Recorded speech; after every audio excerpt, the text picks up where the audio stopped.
Hi, I'm Joe, And I'm Ricky. and this is Season 4, Episode 3 of the Beer and Broadband Podcast, where we've got new equipment and new brews. This should come out on June 7th, 2021, and that was such a flat joke. It was so bad.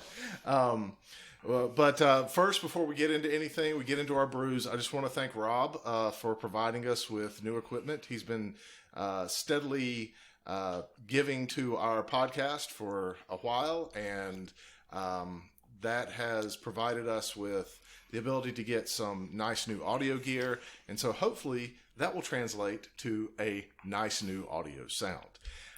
But getting straight to the brews, today we're going to talk about some the Aloha fruit brew that I did on Accidental Brewer, and the main squeeze that I did on Accidental Brewer. Now, the main squeeze is basically the fruit punch mead that I've done in the past with some additions and focus on citrus fruits and trying to bring out some of the balance of bitter and sweet from using the pith of the fruit to be able to balance that instead of using something like hops to do that with.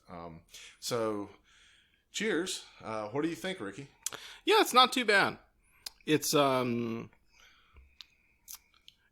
like semi-sweet. It's got a little bit of that like fruit sweetness to it. There is a little bit of bitter. I like there's definitely a fruit flavor, but it's at the same level, I think, as when you talk about like fruit flavors in wines. Generally, you're not really, you say something like it's stone fruit. Yeah. Where like, it's hard to pick out this is necessarily an apricot versus the peach, but it's got that sort of flavor profile. This is kind of the same way. There's definitely some, I almost want to say like a tropical fruitiness to it. I feel like it tastes like there's a little bit of banana there, even if, there's not. It's got that kind of like mellow, softer fruit sort of feel. So yeah, not too bad. It's hard to pick out like a particular fruit. Like if you asked me to like dead set tell me what fruit this is, probably couldn't do it. But it does have that sort of like pleasant, like fruity aromas to it. And some sweetness from the honey too. Like the honey really comes out. So this one is all citrus fruit. Basically, I put orange blossom honey in I think it was a 2-gallon batch. And the citrus fruits were lemon, lime, and orange, mandarin orange. Okay. And I squeezed those juices in, and I was able to get some of the zest of the fruit, and then I took like one of the fruits and put that whole fruit in, so it got some of the pith. And like that in there. So I think if I was to change this, which I probably will, I will probably only add like lemon or lime fruit to it instead of, or I might add orange fruit to it. Like I still the same mixture of things. So the same mixture of juices, the same zests, but the whole fruit would only be one fruit, probably orange. Yeah. Or I would choose lime. I can taste all the different flavors of the lemon and the lime in it. But I think it's because I know what I'm looking for, and from the last fruit punch mead that I did, I know what that kind of tastes like. Yeah. So that it's an odd color because this is like a ruby color. It's very clear. Yeah. It's not cloudy or anything like that. Not yeasty at all. Yeah. Well, orange blossom honey does tend to be a bit darker than regular honey, or like wildflower. I shouldn't say regular, because you should never make anything with clover. But wildflower versus. So why do you say you should never make anything with clover? Clover is not as tightly regulated. So wildflower honey, I think actually for all honeys apart from clover that are commercially produced, have to be 80% or greater of what they say is in it. You can never be 100%, right? You're not policing your bees and telling them, hey, you're not allowed to go into the woods over there. But, you set up your, apiary near an orange tree grove. It's going to be orange blossom. And they can test for that. But clover honey, I think, only has to be 40% clover. So what a lot of large honey producers, and granted, if you get smaller local honeys, it's probably not as big a deal. You go to your farmer's market, they're probably not doing FDA testing anyway. But they're generally trying to serve a good product. But big honey, which feels weird to call it that, but big honey, the big industrial ones, will put in their 40% clover and then mix in the leftover stuff from other batches. So if you use orange blossom or wildflower, you're generally getting pretty close to the same flavor profile, especially orange blossom. Wildflower, a lot of things can be wildflowers, so those can vary some. But generally, they kind of stay close to the same for the region. You get 2 wildflower honeys from here in the Piedmont, North Carolina. They're going to taste pretty similar because you kind of have the same wildflowers. It'll taste different if you get one from Florida, but you can control those flavors pretty well. With clover, it's just a gamble. I mean, it could be 40% clover and 40% orange and then 20% dregs of whatever was left in the buckets afterwards for a whole bunch of different things. So it doesn't taste bad. And I won't even say it produces bad drinks. But, most people that brew are trying to perfect a recipe they enjoy. And you really, with clover honey, you can't get that assurance that the next clover honey you get will taste anything like the one you got before. Gotcha. I knew all this already. Mm-hmm. But, I think we talked about it once. Yeah, we have. It's one of my soapboxes I stand on with honey selection, because I'm normally pretty chill about it. I don't care as much where the honeys come from, because since they're fairly regulated, unless I'm going for a particular flavor in a wildflower, ship me my honey from anywhere. I don't care. But I won't touch clover for that one particular reason. You just never know what you're going to get. So I think I was all off on this particular mead. Okay. It started out at 1.155. Okay. Gravity. Mm-hmm. It ended at 1.031. Okay. And then it went down to 1. It went to the second so it's completely dry at this point. It's down to 1. So it is, according to this, 20% ABV. So I'm not sure I have the math on that completely right. But let's just say it's over 15%.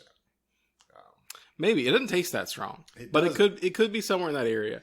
I've had, especially making meads, some issues like that. It's one of the reasons why I switched to a spectrometer, because I was interested in doing more higher ABV stuff. Because you mix a lot of honey in with the water, yes, there's that sugar content, but there's also viscosity from the honey. So I wonder if your initial reading was just a little bit higher than it was supposed to be. No, it was math based on how much I added to because I did a step feed for this. Oh, okay. So you just used a calculator online? 1.08. Okay. And it went to 1.0. Then it went to 1.1 when I added a little bit more, and then it got up to 1.155. Okay. When I added a little bit more. I also started with grape juice and not just water and honey. Had allspice berries, cinnamon, cloves, lemon zest, lime zest, mandarin orange zest, juice of mandarin orange and lemons, and then the rind of all 3 of the. Okay. Yeah, I was going to ask about that because there's definitely some spice flavor to this. Yeah. And from your previous one, I was like, man, did all that come from the rind? Because you can see that stuff happen. Those oils mature in different ways. Yeah. But okay, yeah, definitely some spices in there. There's also EC1118. Okay. So, I mean, it got up to the tolerance of the yeast. I'm pretty sure. I'm hesitant to say it's 20%. I'm positive it's more than 15% ABV. And I'm very sure that it's probably up to the tolerance of that 18% that EC1118 can get to. I was shooting for that with this. Okay. Now, this, I started it on November the 7th. So it's not that old of a wine either. It's about 8 months old. And I'm very interested to see where this thing will go, in a year or so. I've got a bunch of bottles of it. So, but this one, while I will adjust it, I feel like this is one of my better things that I've done. It's a pretty good recipe. I'd be interested in running it side by side with a hydrometer and a spectrometer to see what they're saying about the ABVs, because this is really good, but I'd struggle on the taste profile and the legs on the glass to say this was higher than like 13 or 14%. Because I've got things in my house that are 18% that are way more powerful than what this tastes like. Mm-hmm. But I was trying to make it a. The intention was for it to be less powerful, like for it to be one of those things where I use the arsenal of powders and things like that I have to be able to make it. So like I use fining powder in it, Mm-hmm. and I used things to make sure like that the yeast were shut down at the end. So like I set the used a Camden tablet and some potassium sorbate to be able to make sure that they were So things like that, especially fining agents, can affect flavor because you're removing all the sediment out of it, but it shouldn't affect the taste of the actual ethanol. I was just giving examples. I'm not saying that would affect the taste of the ethanol. I'm just saying like this is one of those things that I've made this like 3 times now, and I was trying to like really put forth all. It's very good. It's very clear. I enjoy the flavor of it, but that would just be an interesting experiment to do, because one, there's a little bit of a different flavor than I expected. Two, that's one of the reasons why I switched to a spectrometer, is because it's better at high ABV, high sugar things when you start into them, because hydrometers are only rated for particular ranges.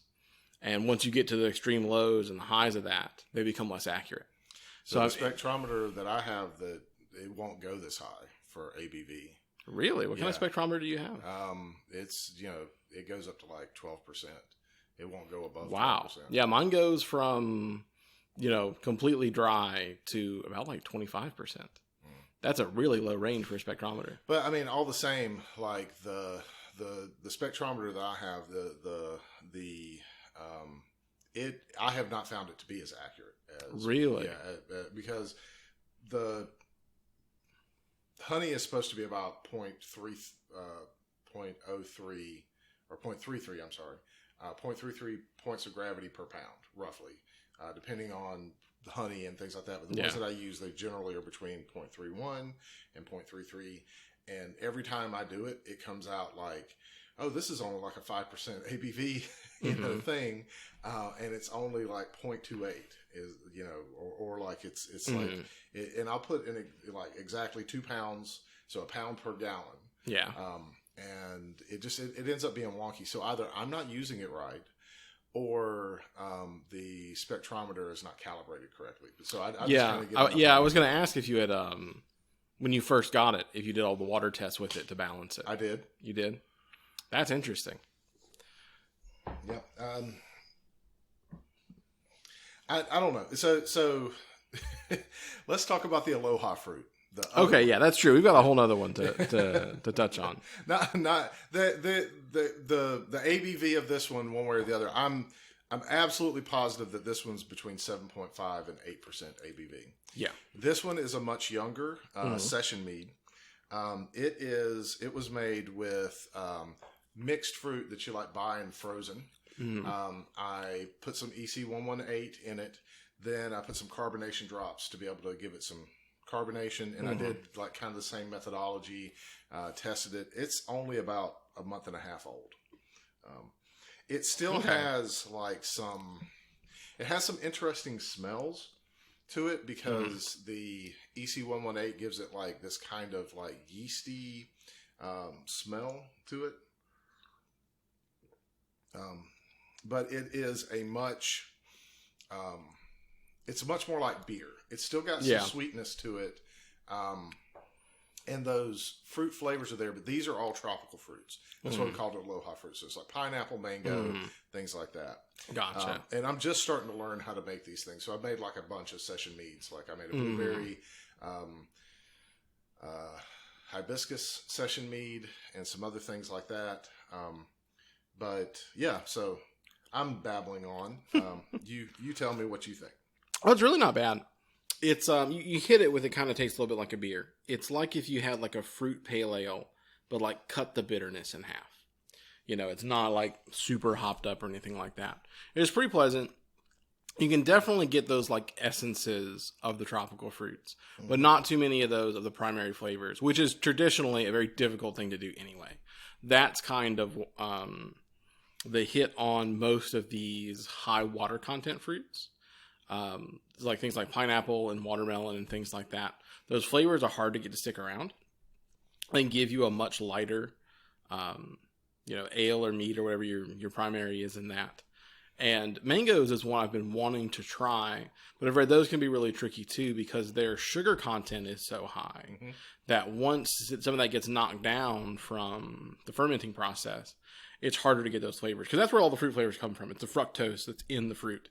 So just like you take like an apple wine, if you go all the way dry, it doesn't really taste like apple anymore. It has maybe some of those like oils from the rind still in it, so there's like that essence of the fruit, but you don't taste it. So you have to go back and like back sweeten it with something. Yeah. So this was absolutely back sweetened with erythritol. I put about a cup of erythritol in it. Okay. So this is a dry mead that has a non-fermentable sugar in it, and I didn't pasteurize or anything like that after because I wanted to have the carbonation. So it's completely dry and back sweetened at the same time. Yeah, sorta. I would have struggled to place it as back sweetened. There is a little hint of stuff, but most of that sweetness I was attributing to the oils of the fruit, the essences of them. But that would make sense if you're using like a sugar alcohol to go back and flavor it. That doesn't like hit the tongue really the same that like fructose or glucose does. Can feel a lot airier. Mm-hmm. I don't think erythritol is a sugar alcohol. Really? It's a natural sugar. Okay. Well, I mean, plenty of plant-based sugar. I don't believe it's a sugar alcohol. I believe it's like stevia, which is it's not stevia. So first of all, I'm not saying that, but stevia comes from a particular kind of plant. Erythritol also comes from a particular kind of plant, and it is harvested and everything like sugar is. So it's just a sugar. It's a sweet sugar. Alternative that's non-glycemic. So me being diabetic, I try to get the flavor of honey without the extra calories and sugars. Yeah.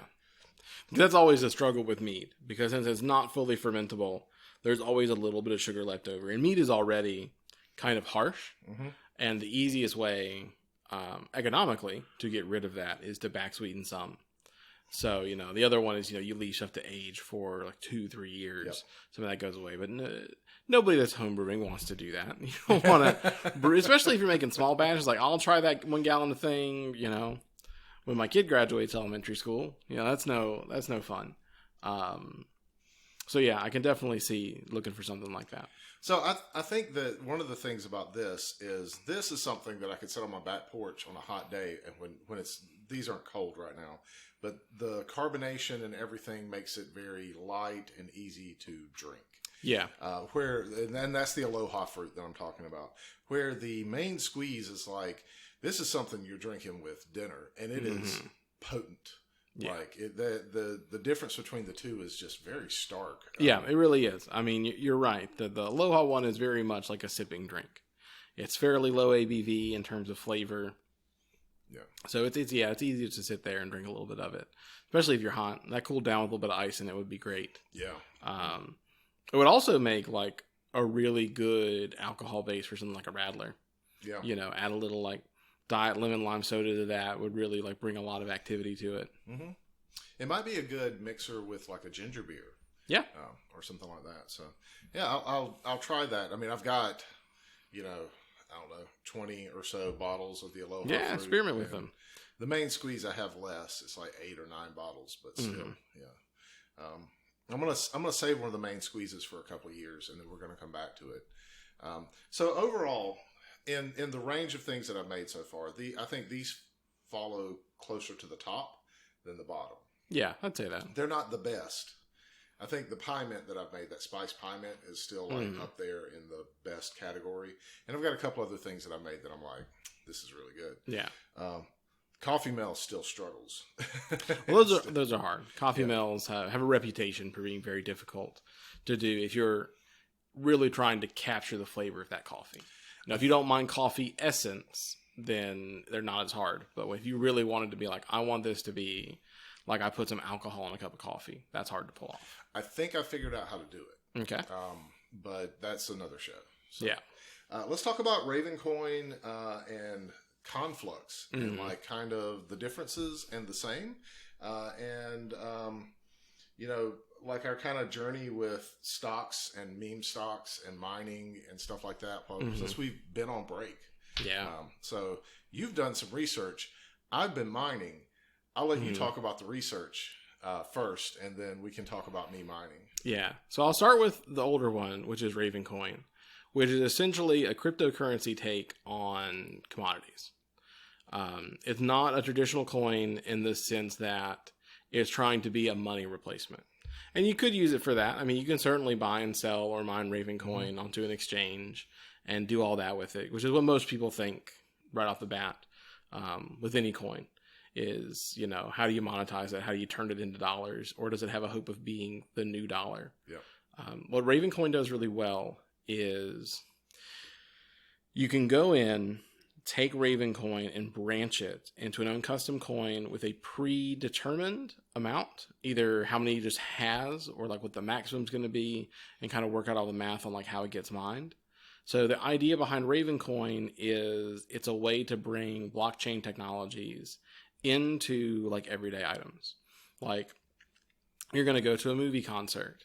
Well, instead of them having to register on like one of the ticket sites or print physical tickets or anything like that, you know, they can make, 100 concert coins. And when you buy one, they send you just a link to it. They store it in either their own online wallet, or if you have your own wallet, boom, throw it in your wallet. When you come to the concert, you just transfer it back to them. Fairly fast transaction times when you're looking at it in that context. Right. You know, in terms of money replacement, I think we already touched on, maybe we did, maybe you and me have just talked about it. Yeah. But that one of the struggles for cryptocurrencies is that traditional fiat currency is very fast to transfer, hundreds of transactions a second. I think Ravencoin is, and don't quote me on this, it's been a little while since I looked it up, I think it was 27 interactions per second, something like that, which is plenty fast when you start talking about like it's tickets for your concert, or it's movie tickets, or it's a fundraising thing. You know, there's tons of stuff you could use it for when you've got something with a definitive limited supply. You want to be able to pass out and trade around. That's the other nice thing that's about it, is since you've got ownership built into this token, you know, let's say I bought a movie ticket and I'm like, oh man, I can't go. Hey, Joe, do you want it? I could transfer it to you, and there's not all that complications there are like today by trading tickets, because since they're secured via the blockchain, it doesn't matter that I kind of gave it to you. You can still, it's still unique. You can tell, oh, this hasn't been copied. This isn't counterfeit. This isn't. You can see in the chain, this person transferred it to that person. Which makes it really good for things like NFTs or any other sort of thing like that. One of the problems that we have with Ravencoin is it's not being used for those things. Like no one's really using it. They're using Ethereum to do those things. Yeah, it hasn't had the adoption. Ethereum has a higher cost to it than Ravencoin would in that context. Well, I don't think it's as easy to split Ethereum is one of the issues. No, it's not. Really? Well, they're doing some things to make it a little bit easier to split, and they're also doing some things to make those costs go down. But the gas prices, I mean, like you could spend $150 to be able to put one NFT up, depending on the exchange and things like that. Oh yeah, NFT definitely has its own problems. Right. But Ravencoin, I think the biggest problem with Ravencoin is it doesn't have as big enough adoption. They're having a harder time breaking out into this is how we want you to use us. Because there's some decent action on Ravencoin as being mined and sold. Yeah. Being used for monetary stuff. But I have not, at least in, like I'm sure people are doing it, but nothing's been public enough that even doing some research, I was able to find a solid, this is someone using Ravencoin for commodity. They have taken Ravencoin and split it into KoolCoin, and the KoolCoins are used for like arcade cards or something like that. That immediate split and fund, which is kind of what their white paper is all about, that hasn't really picked up, I think, is the only thing with Ravencoin. I agree. I don't think that it really has hit that stride yet.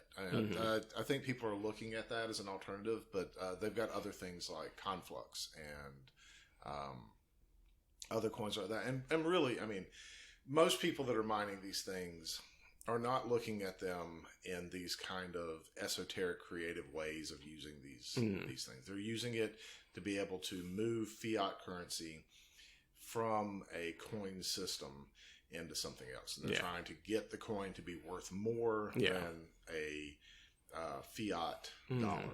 So whatever that fiat dollar is in whatever area, whether that's US dollar, Canadian dollar, or whatever. So to be kind of the next Bitcoin or Ethereum or something like that. And so people are less concerned about using it as a token than they are, or a digital transfer item like music or something like that, than they are looking to use it like some sort of coin that they can exchange for a good or another coin. So I think that's one of the issues with cryptocurrency in general. But now you've done some research on Conflux also. I have, which is based on the octopus, which is a different. I hit my mic. Which is a different algorithm. The octopus algorithm is, so it's different than like Ethereum or something. Yeah. But anyway, that was the one that was the easiest, but also the hardest to research. They have a wonderful site that has tons of white papers and tons of explanations on what their coin does, as well as their entire suite of software. I think that's one of the one things that I'm both really happy about and a little bit sad about with Conflux, is they've put a lot of effort into tons of different development tools for integrating it places. But they've gone as far as to have their own versions of wallets, their own versions of exchange algorithms, their own versions of like browser extensions to try and run your stuff in. On one hand, that's really nice. It's nice that a person that's made a coin is trying to help bridge that, digital last mile. And how do I get people integrating it with their technologies? The concern I have with it is all very tightly coupled. And so I worry, okay, you get somebody, I want to do Conflux, but I don't want to use all your other tools. And they kind of say on paper, oh yeah, you don't have to use our tools. But doing some research on that, I found a lot of people, and by a lot for cryptocurrency really only means one or two. So don't take that with too much authority that the whole community as a whole feels this way. But there's a couple people complaining it's much more difficult to integrate it in with other tools because there's not the sort of documentation for how to do it because they've got their own solution. And they kind of want you to use that solution. New. I mean, Ravencoin was kind of like that when it first came out too. Yeah, to be fair, Ravencoin's still like that. Yeah. And I think that's part of that going against the brand. Ravencoin was never intended to be something like a Bitcoin that's aimed at fiat currency. But, I mean, CoinFlux very much is. It is a much more traditional coin. Good transaction times, they say. I wasn't able to find any benchmarks to prove they actually transfer that fast. I'm doing it, and I get paid out once a day. At a certain time, and there's about 2 seconds between the time that it says that it's pending and the time that it ends. Yeah, but not even that. So that's like transfer time, which is important. But I'm thinking transaction time because it's saying it can do 200 a second. Yeah. That it's as fast as fiat currency, but I can't find anyone that's benchmarked and actually got those results. I can't do any more than what I'm doing right now. Exactly. There's nothing we can do to test it. Well, so far what I'm saying is with like Ravencoin, it takes like 15 minutes for me to get my coin generally. So like it is faster in terms of the time that it's deposited in my wallet from the time that it says that I'm going to have it. Yeah. And that's more like the validation because when you transfer a coin, it's not just a one step process. Each coin has a certain number of basically validations that they have to do. And Ravencoin is fairly high. It's something like 50 or 100 validations. I couldn't find any text to say how much it is with CoinFlux. And the validations aren't bad. And again, in the context of what Ravencoin is, if I bought something online and it took 15 minutes to arrive, that's still not bad for the most part. No. I mean, I do stuff with fiat currency, like signing up for memberships. It's not that quick. Yep. So, but we'll see. Conflux really has a lot of stuff behind some smoke and mirrors. It's a lot harder to get to the deep down technicals on them. They make a lot of great claims that look like it could be a good contender against fiat currency, you know, somewhere closer to like how Ethereum operates in terms of scalability. And my only other concern with it, though, is that it's all from one company based out of Shanghai. Yep. And China has a pretty poor reputation of scamming people in cryptocurrencies. Yep. So I would want to see it get a little bit older before I got invested in it. But if the claims they make are true, it's a pretty impressive piece of technology. I think I'm willing to mine it. And it's fairly easy to mine. Yeah. To be able to have some and hold on to it in some sort of, thing, as long as it doesn't just disappear one day. Yeah. If you can find a wallet that's someone has made work outside of the ones that they provide and they're like browser extensions and stuff. Oh yeah. I'd say there is one. Okay. There's a mobile wallet that you can use that does that. What I would like to have is a hardware wallet. That would make me feel exactly. more secure about it. But I mean, even then, like one of the things that's nice about it right now is it's instantly worth more than like a Ravencoin or a Turtle Coin or one of those other coins. Yeah, what's it trading for right now? I didn't check into that. 40 to 50 cents per for US dollar per coin. And it fluctuates. It goes down to 30 obviously. It goes up to like 60. That's all crypto, right? Especially right now. Right. Yes. It's all fluctuating. I mean, this is a long game kind of coin, I think, also. Because I think right now, what maybe you want to do is get like 3, 4, 500, 600 of these coins and sit on them. Yeah. See what happens with them. Yeah. That's not a bad strategy for really any of the fast to mine or cheaper coins. I do really plan to, once I kind of sell off most of my stocks in the stock market, when I'm done doing that stuff, to just take a chunk of money and be like, look, I'll throw $150, $200 at like 10, 15 coins. I think that are not worth a lot right now. Yep. Maybe someday. Maybe one day. Yeah. Because, you never know. Like you buy it for 50 cents and then one day it's $20. That's a great return. Even better for some of these ones that are still worth fractions of a penny. Buy 100,000 or something. Look, who knows? Even if it goes up to only like, a whole penny, you've made a significant amount of money back. Yep. So that's one thing. I mean, meme stocks happened. GameStop. Oh yeah. AMC happened over the break that we were, and we haven't talked about that. So shifting gears a little bit since you brought that up from crypto mining, which is, even though it hit a boom, it's still super profitable to do right now in its slump. Yeah. And probably good for someone like me who's willing to take a risk to buy some crypto coin. But there's also some other things that are going on, like stocks that are going nuts. Oh, yeah. I mean, just this weekend, AMC went from $10 a share to like $25 a share. Yeah, it hit a top of 30. Yeah. I actually think I'm a little higher than that overnight, and then it dropped back down. No, it got up to 28 overnight because look, I had options expiring that week or this last week. I was glued to my phone. When my kid woke me up at 2:00 in the morning to like cover her back up, I checked the stocks. I wanted to see where they were at. Yeah. It got up to something like 27 or 28 overnight. And then in the first hour of the morning on the U.S. Open, it hit 30 and some change and then shot right back down. Yeah. It still ended at like 26. And then after hours, it settled at like 25. But that's 25, still, it's, 150% improvement from like the last Friday. So you definitely can't complain about that. But yeah, it really has had the lid blown off of it on these highly shorted stocks. And I think the biggest thing that's really done it is that it didn't finish in January. I feel like when it shot up in January, if it had continued to shoot up to like $1,000 and almost everyone would have been happy to sell, and then this would have been over and it wouldn't be so crazy.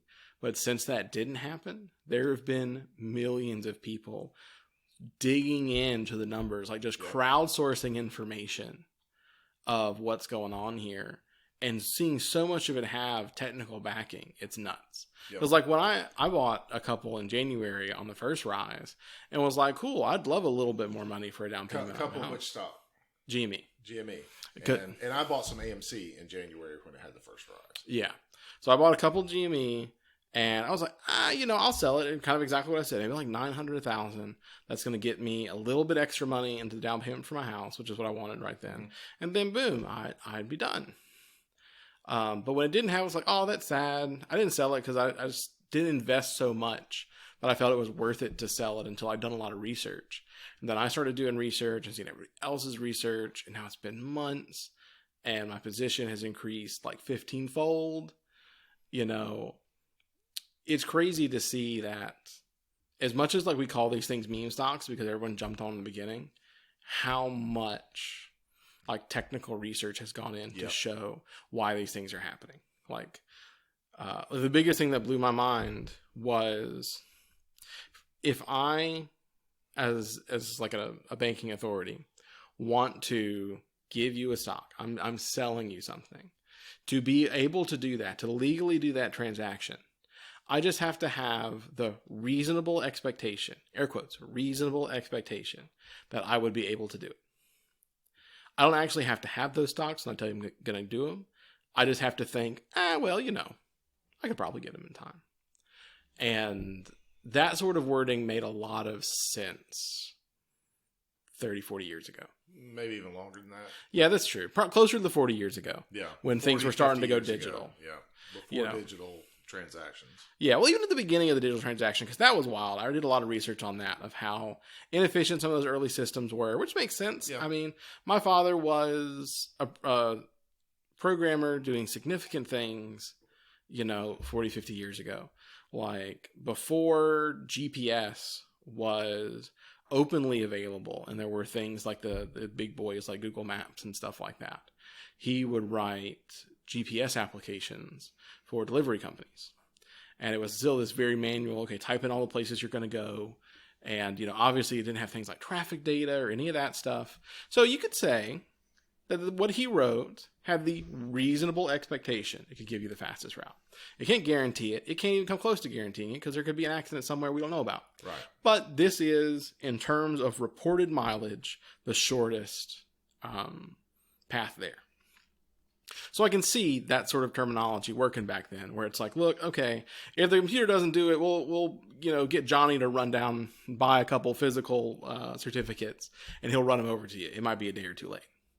That stuff makes sense. But now, in modern day, where fiat currency can do 200 transactions a second on a Visa, I don't think that flies anymore. No, it doesn't. And I think the world's woke up, so that's not going to fly anymore, because there's tons of new laws getting passed about this stuff. But none of them take down the elephant in the room, that there's 3 or 4 stocks that are still superly overshorted. And now there's millions of people that know they're overshorted. Because that's some of those valuable information you can have as a stock trader, is what your positions are. You guard those things. You don't tell people what your positions are, because then they know how to do exactly what's happening, counter you. Yep. Some of these hedge funds came out and made official statements that, look, we've closed our positions. And then you get thousands of mass petitions that sit down and say, no, it's not possible. No way that you did that. Yeah, look at what was traded and sold at what prices. It's not possible you've done it. So yeah, we'll see what happens. It's certainly going to be an interesting next few months as far as that concerned. It is absolutely. Yeah, I'm not sure how it'll all turn out, but I'm certainly interested in it. I think we're going to see, we may not see them reach the predicted thousands of dollars per stock, but they could. They could. And there's things like GameStop's doing things to like create their own NFTs for possibly reselling digital games, like we talked about the other day, or creating other NFT type markets within GameStop. So GameStop. And even if none of those things happened, people went to some of their remade stores and filmed inside of them, and they look amazing. Yeah. For reference, people not in this area are not going to understand it too well, but we've got this local comic book / game store here in Durham, whose name I've forgotten, but I know you know Atomic it. Empire. Atomic Empire. And like the front half of the store is where like all the merchandise is. And the back half of the store is just open play areas. And that's what the new GameStops are. Yeah. Whole back half is just couches and TVs and gaming computers.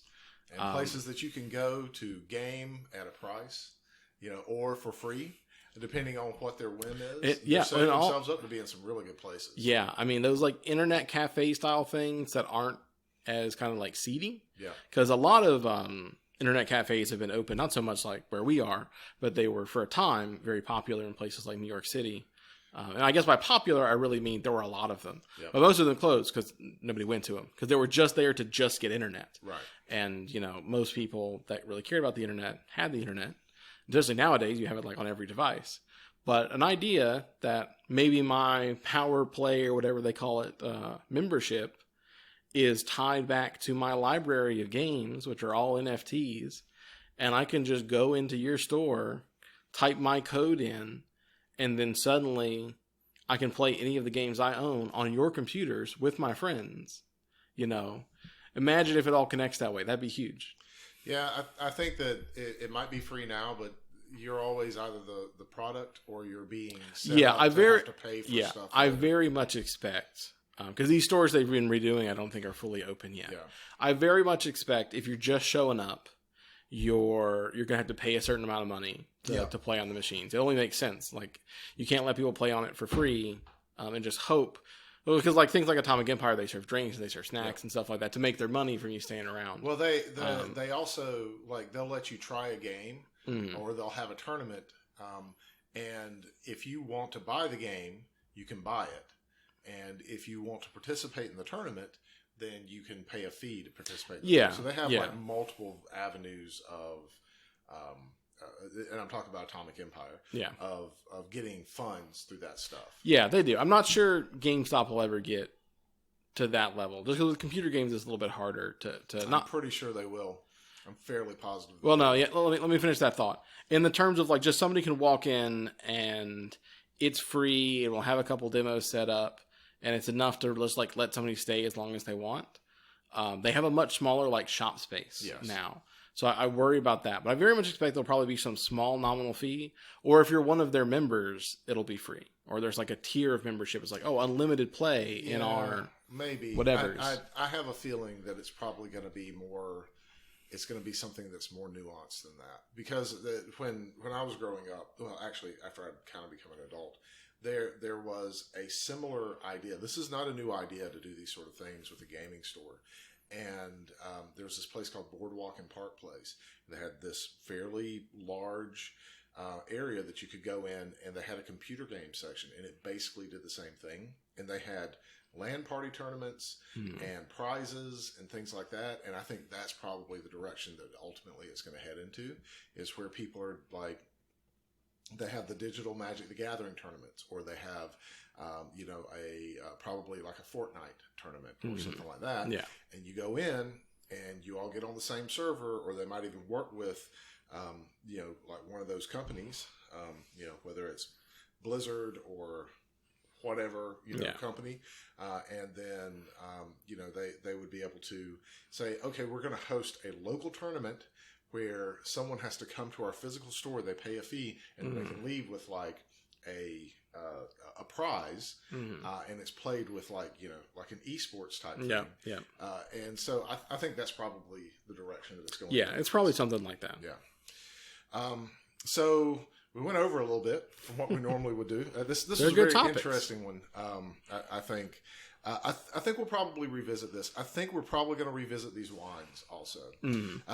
Just to let you guys know, I do another thing on YouTube. It's called the Accidental Brewer. I'll put the link down below. There's no pressure for anyone that listens to us to do that. And probably most of the people that do listen to us already know about it. But that's there. And you can hear a little bit more or watch me make some of these things. And if you're interested in trying to make them yourself, I'd love to see that happen. Otherwise, this has been, so let me go back a little bit. Since I thanked Rob at the beginning, I've kind of like not been promoting our Patreon for this channel. I'm thinking about going and opening that back up, because this has been something, having the ability to get some new equipment like this, get some better mics, get some better stuff. I really feel like it's moved our podcast up a little bit. And the audio quality and everything is so much better. So I'm wondering if maybe I should open it back up and see if someone else, or other people are willing to contribute. And then if that's the case, we can do some things like maybe some virtual hangouts or something like that as rewards for it. Which we have our own like kind of Discord server that we run that's kind of tied to it almost also. Yeah, so, that's true.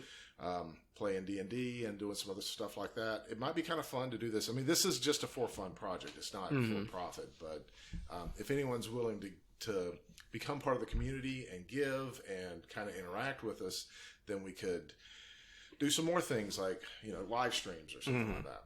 So, what do you think about that? Yeah, I think that sounds good. All right. Well, then in that case, I'll start putting that stuff back in, and we'll see what you guys do. And if you think that that's fun, because it's the whole point of this is to be fun and talk about, fun, nerdy stuff like we do. So that said, we've got some good episodes coming up about headphones and iPods and things like that. Otherwise, thanks for listening. Thanks for listening, not watching. Thanks for listening to Season 4, Episode 3 of the Beer and Broadband Podcast, and we'll catch you next time.